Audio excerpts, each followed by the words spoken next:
Olá, sejam muito bem-vindos. Hoje, o nosso encontro é para uma conversa aprofundada sobre o que podemos chamar de ofício intelectual.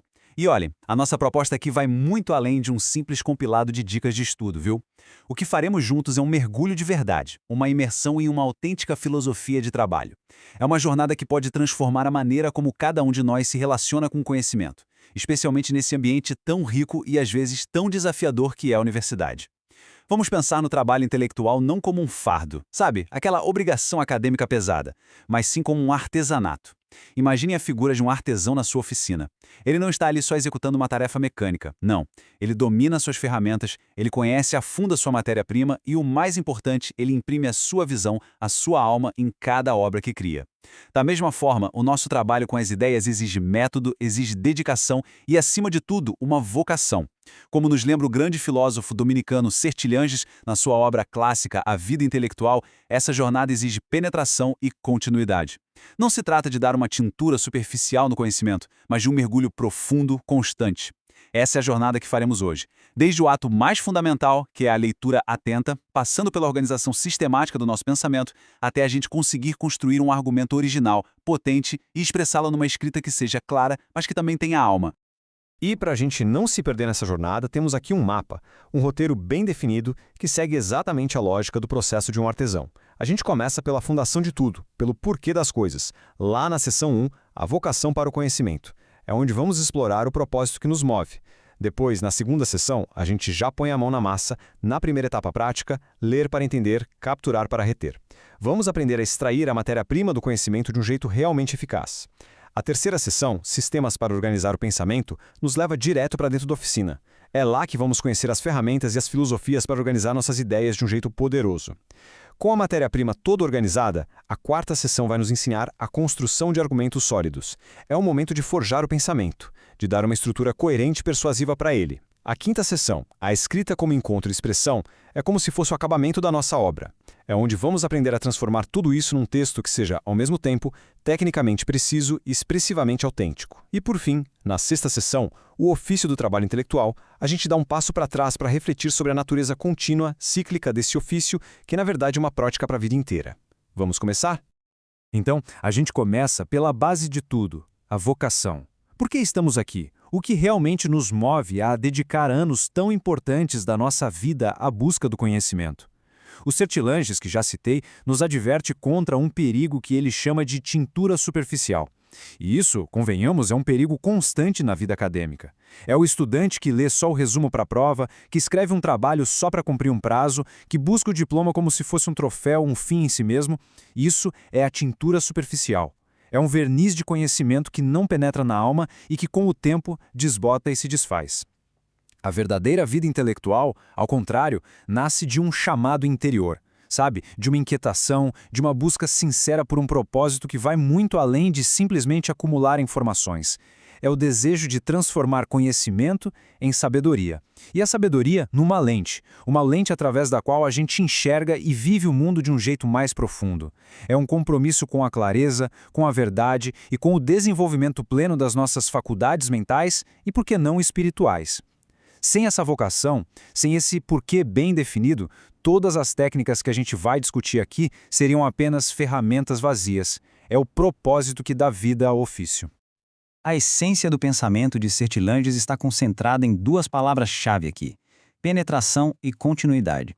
E ele diz que o trabalho intelectual é um empenho metódico. Vamos analisar isso com calma. Penetração é o exato oposto da superficialidade. Significa ir além da primeira camada dos textos, das ideias, é questionar as fontes, entender os contextos, é quase como um trabalho de detetive para identificar os pressupostos de um autor, desmontar um argumento para ver como ele funciona por dentro. É uma busca incansável pelas raízes, pelas estruturas profundas do conhecimento. Já a continuidade, por sua vez, fala sobre disciplina, sobre ritmo. A vida intelectual não é feita de explosões esporádicas de estudo na véspera das provas. Ela é construída no dia a dia, com hábitos consistentes. É um compromisso de longo prazo, uma paciência organizada que constrói o saber tijolo por tijolo. Juntas, essas duas palavras definem um empenho metódico. Quer dizer, um esforço que tem método, que é deliberado e que visa uma plenitude. E essa plenitude é a resposta a um chamado interior que Sertilhanges chama de espírito, por clareza, por entendimento e, em última instância, por sabedoria. Agora, trazendo essa discussão sobre vocação para o nosso contexto instrucional aqui no Brasil, o educador Antônio Joaquim Severino, na sua obra fundamental, Metodologia do Trabalho Científico, nos oferece um mapa muito claro sobre qual deveria ser a missão da universidade. Ele a desdobra em uma tríplice dimensão, 3 pilares que deveriam se sustentar mutuamente. O primeiro, e talvez o mais nobre, é a formação científica. Isso significa o domínio rigoroso, aprofundado de um campo do saber.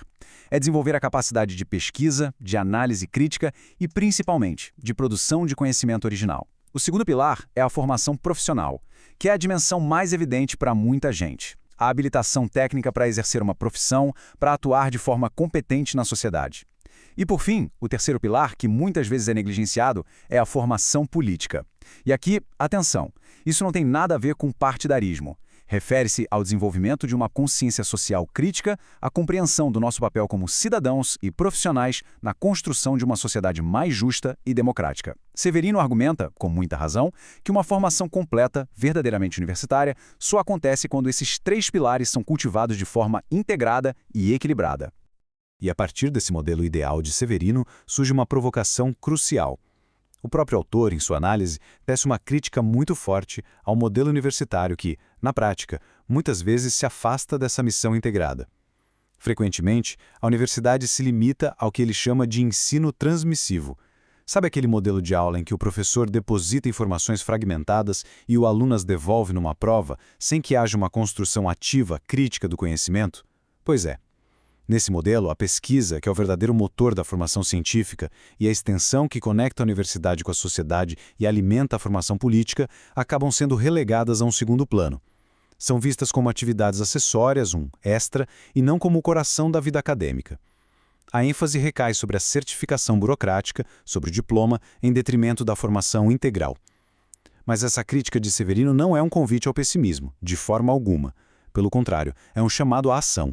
É um convite para que cada estudante se torne protagonista da sua própria formação, buscando ativamente a pesquisa, o debate, a reflexão crítica, mesmo quando a estrutura curricular ou institucional não incentiva plenamente essa postura. Bom, uma vez que a gente entendeu o porquê, a vocação que nos move, passamos ao primeiro como do nosso ofício, a leitura. E aqui é fundamental entender uma coisa. A leitura no contexto universitário é uma atividade radicalmente diferente da leitura por entretenimento ou daquela leitura informativa do dia a dia. Aqui, o texto não é o produto final a ser consumido, ele é a nossa matéria-prima. Pensem de novo no marceneiro. Ele seleciona a melhor madeira, certo? O nosso trabalho é extrair dessa matéria-prima os livros, os artigos, os ensaios, os conceitos, os dados, os argumentos e as inspirações que vamos usar para construir o nosso próprio pensamento. Ler academicamente é um ato de desconstrução e apropriação. É um diálogo ativo com o autor, onde a gente concorda, discorda, questiona e, o mais importante de tudo, conecta as ideias que estamos lendo com o nosso repertório prévio. E para que esse processo seja eficaz e não se perca na imensidão de leituras, a gente precisa de método e de ferramentas para capturar e reter o que extraímos. E para a gente aprofundar essa arte da leitura, o filósofo Mortimer Adler, em seu clássico Como Ler Livros, nos oferece uma espécie de escada de 4 degraus, um modelo que ajuda a sistematizar o processo. O primeiro nível é a leitura elementar. É a alfabetização básica, a capacidade de decodificar as palavras. A maioria das pessoas que chegam à universidade já domina este nível. O segundo degrau, e este é um passo crucial e muitas vezes ignorado, é a leitura inspecional. Consiste em, literalmente, inspecionar o livro antes de lê-lo por completo. É analisar o sumário, ler o prefácio e a introdução, folhear os capítulos, ler as conclusões. O objetivo é entender o esqueleto do livro, seus principais argumentos e sua estrutura. Isso nos ajuda a decidir se vale a pena investir tempo numa leitura mais profunda. O terceiro e mais importante nível para o trabalho acadêmico é a leitura analítica. Este é um mergulho de cabeça. É a leitura ativa, em que se dialoga com o autor, se sublinha, se anota nas margens, se questiona as premissas e se busca compreender a fundo a tese defendida. E, finalmente, no topo da escada, temos a leitura sintópica. É o nível mais complexo e mais criativo. Aqui, a gente lê vários livros sobre o mesmo tema e os coloca num diálogo imaginário, identificando os pontos de concordância, de discordância e as questões que talvez nenhum dos autores tenham respondido. É nesse nível sintópico que a pesquisa original e a verdadeira contribuição para o conhecimento começam a surgir. A escritora Francine Prose nos dá a chave de ouro para a excelência na leitura analítica de Adler. A sua proposta de ler como um escritor é um convite para uma atenção minuciosa, quase forense, a cada escolha que o autor faz no texto. É o exato oposto da leitura passiva apressada. Por cada palavra em xeque significa se perguntar constantemente por que o autor escolheu este adjetivo e não outro. Qual o efeito desta vírgula aqui? Como a estrutura desta frase cria um determinado ritmo ou tom? Por que este parágrafo começa com essa ideia e termina com aquela? Ler desta forma é como um estudante de arquitetura que não apenas olha para um prédio, mas analisa suas fundações, a escolha dos materiais, a distribuição dos espaços.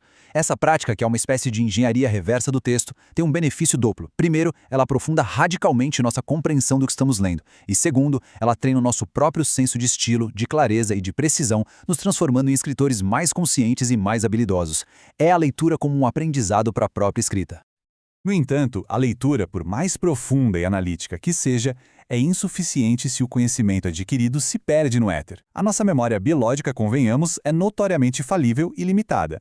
Aquelas ideias brilhantes que temos durante a leitura de um livro ou no meio de uma aula podem simplesmente desaparecer em questão de horas. E é exatamente aqui que entra o conceito de captura, popularizado pelo especialista em produtividade Tiago Forte. Capturar é o hábito deliberado de externalizar o conhecimento. É o ato de tirar uma ideia do mundo externo, um trecho de livro, um insight de uma palestra, um pensamento que surge durante uma caminhada e guardá-lo em um lugar seguro, confiável e permanente fora da nossa cabeça. Esse lugar pode ser um simples caderno de anotações, um aplicativo como o Evernote ou o Notion, ou qualquer sistema que funcione para cada um. O ponto crucial não é a ferramenta, mas sim o hábito. Criar o hábito da captura constante nos liberta daquela ansiedade de ter que lembrar de tudo, e isso libera nossa mente para o que ela faz de melhor. Não armazenar informação, mas sim conectar ideias e criar. Esse é o primeiro passo para construir o que Forte chama de segundo cérebro, um arquivo pessoal e pesquisável de tudo que já nos pareceu relevante.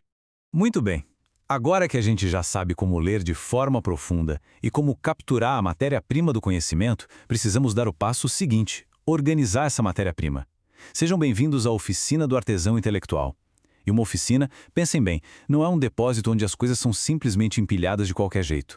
Uma oficina é um espaço de trabalho organizado, onde cada ferramenta tem seu lugar e a matéria-prima é disposta de uma forma que facilita a criação.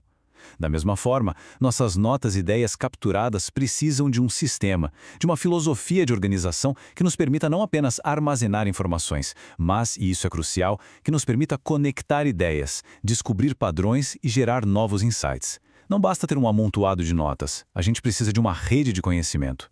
E hoje vamos analisar duas das mais influentes e distintas filosofias para criar essa rede: o método Zettelkasten, de origem analógica e acadêmica, e o sistema do segundo cérebro, de origem digital e totalmente voltado para a produtividade. A diferença fundamental entre esses dois sistemas não é sobre qual é melhor ou pior. A questão é de propósito e filosofia. O Zettelkasten, que ficou famoso por ter sido o sistema que permitiu ao sociólogo Niklas Luhmann escrever mais de 70 livros e centenas de artigos, é um sistema otimizado para o pensamento de longo prazo. A lógica dele não é de arquivar, mas sim de desenvolver ideias ao longo de anos, talvez décadas. Ele trata o conhecimento como uma rede orgânica, onde o valor emerge das conexões inesperadas entre as notas, fomentando a serendipidade, aquela descoberta feliz e acidental. A metáfora perfeita para o Zettelkasten, como descreve o pesquisador Johannes Schmidt, é a de um parceiro de diálogo. Um sistema que nos surpreende, que nos devolve perguntas, que nos ajuda a pensar. Em contrapartida, o segundo cérebro, de Tiago Forte, é profundamente pragmático. Ele é otimizado para a ação de curto e médio prazo. A pergunta central dele é: como esta informação me ajuda a avançar nos meus projetos agora? O princípio que organiza tudo é a acionabilidade.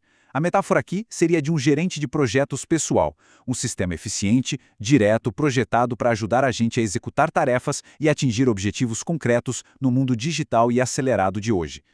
Vamos mergulhar um pouco mais nos princípios do Zettelkasten, como foi popularizado por Sonke Ahrens no livro How to Take Smart Notes. O primeiro princípio, e talvez o mais importante, é a atomicidade. Cada nota deve conter apenas uma ideia. E essa ideia deve ser expressa com as nossas próprias palavras. Isso é fundamental, pois torna a nota modular, reutilizável e muito fácil de ser conectada a outras ideias. O segundo princípio são os vínculos explícitos. Cada nova nota que a gente cria deve ser deliberadamente conectada a uma ou mais notas que já existem no sistema, criando assim uma teia de pensamento, uma rede de conversas entre as ideias. O terceiro princípio é um índice flexível, que funciona como um mapa, um ponto de entrada para essa rede, permitindo que a gente siga diferentes trilhas de pensamento. E por fim, uma corrente mais purista, defendida por Scott Shaper no seu conceito de anti-net, argumenta que a versão analógica do Zettelkasten com fichas de papel é superior. Ele defende que o ato físico de escrever à mão e de manusear as fichas força um pensamento mais lento, mais deliberado e mais profundo, gerando um diferencial cognitivo importante em relação às ferramentas digitais que são muitas vezes mais rápidas e superficiais. Agora, vamos para o método PARA, de Tiago Forte, que é o coração organizacional do sistema do segundo cérebro. Trata-se de um sistema com 4 categorias principais, que funcionam como grandes pastas digitais. A primeira é projetos. Aqui vai tudo que tem um objetivo claro e um prazo definido. A monografia que precisa ser entregue, a apresentação de um seminário, a organização de um evento. A segunda categoria é áreas. São as responsabilidades contínuas da nossa vida, que não têm um fim, mas exigem um padrão a ser mantido.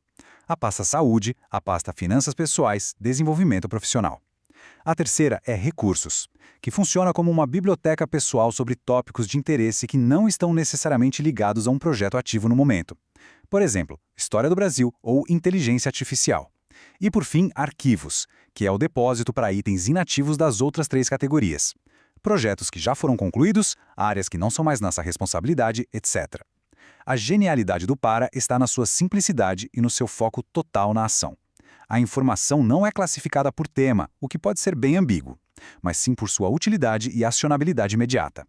E qual seria o próximo passo na evolução desses sistemas? A ideia de Personal Knowledge Graphs, ou grafos de conhecimento pessoal, como discutido por teóricos como Ivo Velichkov. Esse conceito representa uma convergência muito interessante entre a filosofia de rede do Zettelkasten e o poder das ferramentas digitais modernas. Em um PKG, o valor fundamental não reside nas notas isoladas, mas sim nas relações que a gente cria entre elas.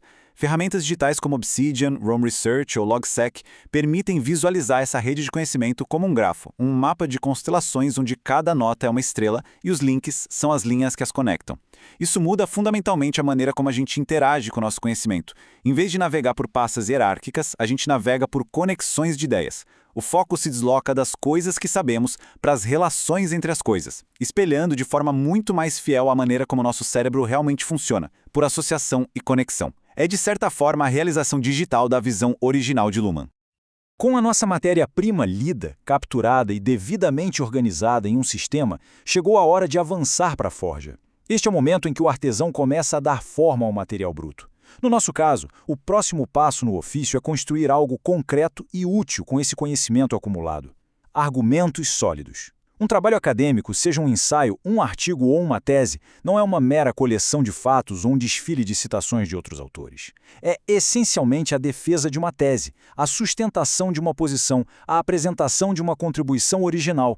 E para que essa contribuição seja levada a sério, ela precisa de estrutura, de lógica e, crucialmente, da capacidade de se posicionar de forma inteligente dentro de um debate acadêmico que já existe há muito tempo. Este diagrama aqui, inspirado no trabalho sobre argumentação de autoras como Ingedore Cote e Wanda Elias, nos mostra a anatomia básica de qualquer argumento. Vejam bem, temos uma conclusão, que é a tese central que queremos defender, a nossa afirmação principal, e temos as premissas, que são as razões, as evidências, os dados e as justificativas que a gente oferece para sustentar essa conclusão. Um ponto crucial aqui, e que muitas vezes é a chave para analisar a força de um argumento, é entender que nem todas as premissas são explícitas. Muitas delas são implícitas, são os pressupostos que o autor, e nós mesmos, assume como verdadeiros sem necessariamente declará-los. Um bom debatedor e um bom pensador crítico, como nos ensina o filósofo Anthony Weston, é aquele que desenvolve a habilidade de escavar esses pressupostos não ditos, tanto nos argumentos dos outros quanto nos próprios, pois é frequentemente nesse nível oculto que reside a maior fragilidade ou a maior força de uma argumentação. Então, o ponto crucial é este. Como é que a gente começa a construir um argumento? Jared Graff e Kathy Birkenstein, no influente livro They Say, I Say, eles dizem, eu digo, nos oferecem um modelo mental extremamente poderoso. Eles defendem que a escrita acadêmica eficaz não é um monólogo, mas sim um diálogo. Ninguém escreve no vácuo. Ao escrever um trabalho, estamos entrando em uma conversa que já está acontecendo há anos, talvez séculos, entre outros pesquisadores e pensadores. Por isso, a estrutura retórica mais eficaz é começar apresentando o que eles dizem, ou seja, o debate existente, a visão de outros autores, o senso comum sobre o tema, para só então posicionar claramente o que eu digo. Essa estrutura contextualiza imediatamente a nossa contribuição, mostrando para quem lê por que o nosso argumento é relevante e a que ele está respondendo. É uma ideia que ecoa fortemente o que o Wayne Booth e seus colegas defendem em A Arte da Pesquisa. A pesquisa é um ato de entrar em uma comunidade discursiva, uma grande conversa. O grande valor do trabalho de Graff e Berkenstein está nos modelos práticos, nos templates que eles oferecem. E é importante frisar, esses modelos não são fórmulas para engessar o pensamento ou para incentivar uma escrita preguiçosa. Pelo contrário, são estruturas retóricas, como se fossem andaimes, que nos ajudam a organizar nossas ideias e a sinalizar claramente nossos movimentos argumentativos para quem nos lê. Por exemplo, usar uma frase como "muitos pesquisadores presumem que" é uma forma muito eficaz de introduzir um ponto de vista comum que talvez a gente pretenda desafiar. Utilizar uma construção como "no entanto, a autora X contesta essa visão", argumentando que nos permite trazer uma voz discordante para o debate, enriquecendo a discussão.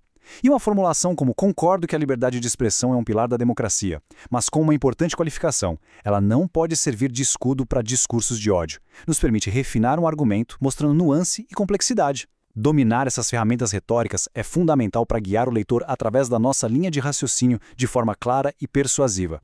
E chegamos, enfim, ao ato final do nosso ofício de artesão, a escrita. É neste momento que todo o trabalho anterior, a leitura profunda, a organização sistemática, a construção lógica do argumento, se materializa em um texto. E a escrita é um ato fundamentalmente duplo. Por um lado, ela é técnica, exige clareza, precisão, concisão e o domínio das convenções do gênero acadêmico. Por outro lado, ela é alma. É a busca por uma voz própria, por uma forma de expressão que seja autêntica e que consiga se conectar genuinamente com quem lê. Um texto tecnicamente perfeito, mas sem alma, pode até ser informativo, mas raramente será memorável ou transformador. E um texto cheio de alma, mas tecnicamente falho, pode ter as melhores intenções, mas a sua mensagem acaba se perdendo na confusão. O desafio do bom escritor é justamente navegar e integrar essa dualidade. Vamos começar pelo lado da alma. A jornalista e escritora Ana Holanda, em seu trabalho sobre escrita afetuosa, propõe uma abordagem que vai na contramão da escrita puramente técnica ou produtivista. E atenção, não se trata de uma escrita sentimentalista ou piegas. Trata-se de uma escrita que parte de um lugar de verdade interior, que valoriza as histórias, as memórias e as conexões humanas. A citação do Gleidson Matsuda sobre o impacto dessa filosofia é profundamente reveladora. Ele diz: "Passei a pensar e escrever mais lentamente. Em um mundo acadêmico e profissional que frequentemente nos pressiona por velocidade e quantidade, a escrita afetuosa é um ato de resistência. É um convite para honrar o processo, para escolher as palavras com cuidado, para buscar uma conexão genuína com o tema e com o leitor. Mesmo na escrita acadêmica, que tem suas formalidades, é perfeitamente possível encontrar espaço para uma voz que seja ao mesmo tempo rigorosa e humana, que transpareça o nosso engajamento com o assunto." E agora, em um contraponto fascinante que representa o pilar da técnica, temos a visão pragmática e direta de William Zinsser. Para ele, o fundamento da boa escrita é a clareza e o principal inimigo da clareza é o excesso, o que ele chama de clutter em inglês. Esse excesso se manifesta de várias formas: jargões desnecessários, palavras pomposas que só servem para esconder a falta de ideias, frases longas e convolutas, advérbios e adjetivos inúteis. Zinsser nos convoca para uma luta diária e implacável contra esse excesso. A sua metáfora das ervas daninhas é perfeita. A clareza não é um estado que se atinge de uma vez por todas, mas um processo contínuo de poda, de limpeza, de simplificação. A escrita para Zinsser não é apenas sobre o que colocar na página, mas, e talvez mais importante, sobre ter a coragem de tirar tudo que não é essencial. Cada palavra deve ter uma função. Se não tem, deve ser cortada. É um mantra de simplicidade e de respeito pelo tempo de quem nos lê. E entre essa busca pela alma de Ana Holanda e a obsessão pela técnica de William Zinsser, a linguista Jana Viscardi, em Escrever Sem Medo, nos oferece uma perspectiva libertadora que ajuda a reconciliar esses dois mundos. Ela se dedica a desmistificar a escrita, combatendo os medos e os bloqueios que muitos de nós carregamos desde a escola. O primeiro mito a ser quebrado é essa lógica binária e paralisante do certo e errado. Muitas regras gramaticais não são absolutas, mas sim contextuais. A repetição de palavras, por exemplo, tão condenada em muitas aulas de redação, pode ser um poderoso recurso de estilo para dar ênfase ou ritmo, quando usado intencionalmente. O ponto crucial da sua mensagem é que a escrita não é um dom divino reservado para poucos iluminados. É uma habilidade, uma prática que se aprende, se desenvolve e se aprimora com o tempo. E o objetivo de aprender as regras não é segui-las cegamente como um robô, mas sim entender seu propósito e sua função. Apenas quando a gente entende por que uma regra existe é que ganhamos a liberdade e a autoridade para quebrá-la com intenção, com propósito e com efeito. E assim, a gente fecha o ciclo da nossa jornada pelo ofício intelectual.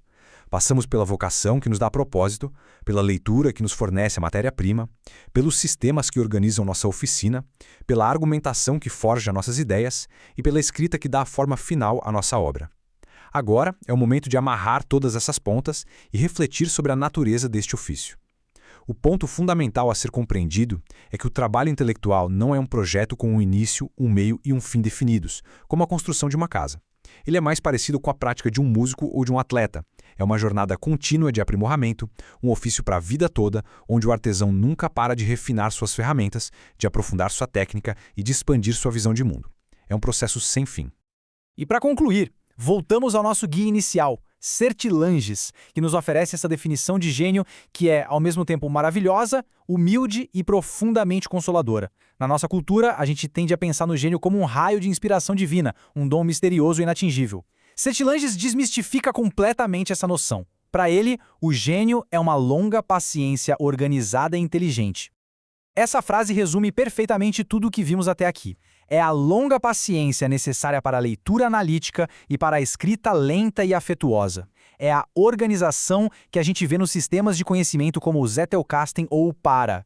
É a inteligência que se manifesta na construção de argumentos sólidos e na busca pela clareza da escrita de um Zinsser. Portanto, a genialidade não é tanto um dom inato, mas um ofício cultivado. É o resultado do empenho metódico, da disciplina, da continuidade e, acima de tudo, de uma paciência que sabe que o conhecimento sólido se constrói lentamente ao longo de toda uma vida.